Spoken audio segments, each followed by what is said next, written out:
Hello, everybody. This is week 6, starting Monday, March 10th. So let's take a look at what we've got going on this week. All right, so you have hopefully already submitted your source evaluation assignments, and you are continuing to work on your claim of fact essay.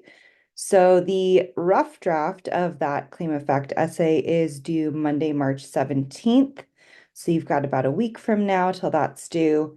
And then for Friday, March 14th, we are focusing on your word choice, academic language, diction, and why that all matters. So the first assignment is for you to read two versions of the first page of the first Harry Potter book. The original is here. So you're just going to read this small section of the first page, and then you're going to read this Gen Z translated version here. And you're just going to compare the two. Which version do you think is better? What makes good writing, right? Good is subjective, but what are we talking about when we say that writing is good? And then why is it important to use formal academic language in essay assignments rather than a more informal conversational language that you might use speaking with your friends or like in text messages or online conversations, things like that. So you're going to type up a little paragraph and submit that. The next thing is for you to read this page and some of the articles that I have linked here. So this is all about academic language and word choice. So specifically academic vocabulary and answering this question of what is academic language, the difference between academic language and conversational language. Here are some general rules for writing, specifically writing formal academic essays. Now, I will say that oftentimes if you read um, published works, published essays, writers will break some of these rules.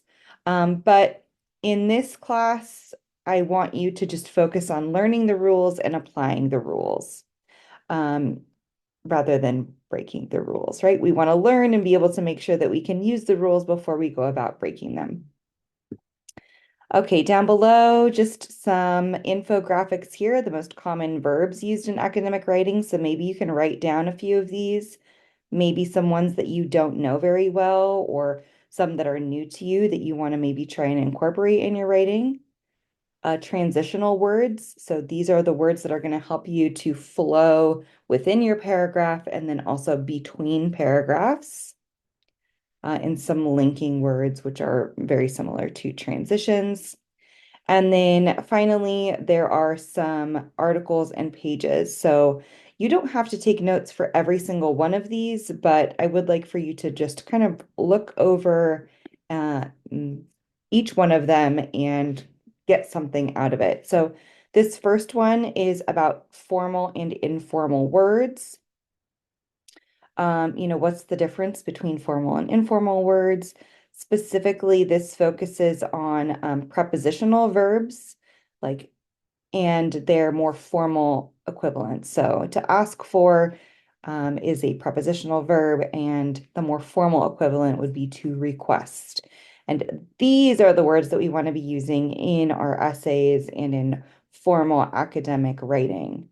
Then we also have phrasal verbs, so break down if something breaks down, like my car broke down. Um, you might tell that to a friend, but if you're writing about it, you could say, the engine failed, right? So you're using, again, those more formal academic verbs. So please read through this, take a few notes of things that stand out to you, and then you're going to do that, oops, with each of the other articles that are listed here. So this is another document, hints for choosing more formal words, a similar kind of thing, but just with different examples and not focus so much on the verbs. All right, using academic verbs is another one. This is just 2 pages, very similar to the other infographic.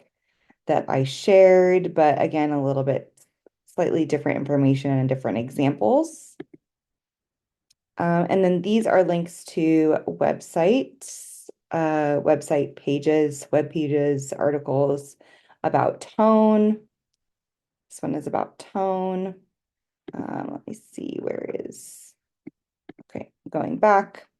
This one is about sentence construction, and this one is about using the active voice. So hopefully these are topics that are familiar to you and just kind of a little bit of review.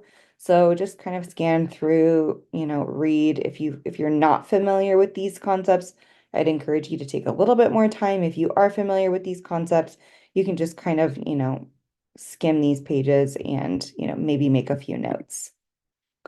And then you're going to submit annotations or notes for all of the information above on this page, as well as these articles.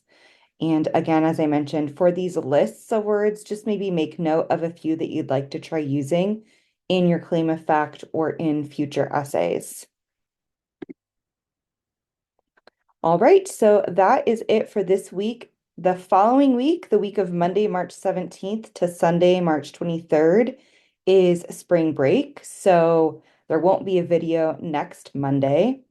For week 7, this would be the week of March 24th. I'll have a video here, and then we'll talk about, these assignments, but essentially you're just continuing to work on your claim of fact essay. You need to seek tutoring, and then the final draft is due March 31st. So if you have any questions, please feel free to reach out. Let me know if you need any help. Also, with upcoming office hours, let's take a quick look there. My next office hours are Wednesday, March 12th from 7 to 8 p.m. So that is this coming Wednesday. And then after that, it'll be Monday, March 24th from 7 to 8 p.m. And then again on Wednesday, March 26th from 7 to 8 p.m.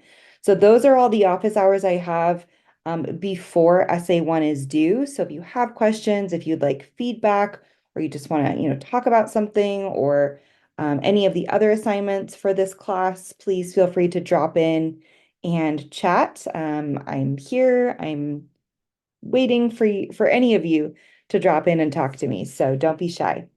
I think that's it for now. So I will talk to you all later. Bye bye.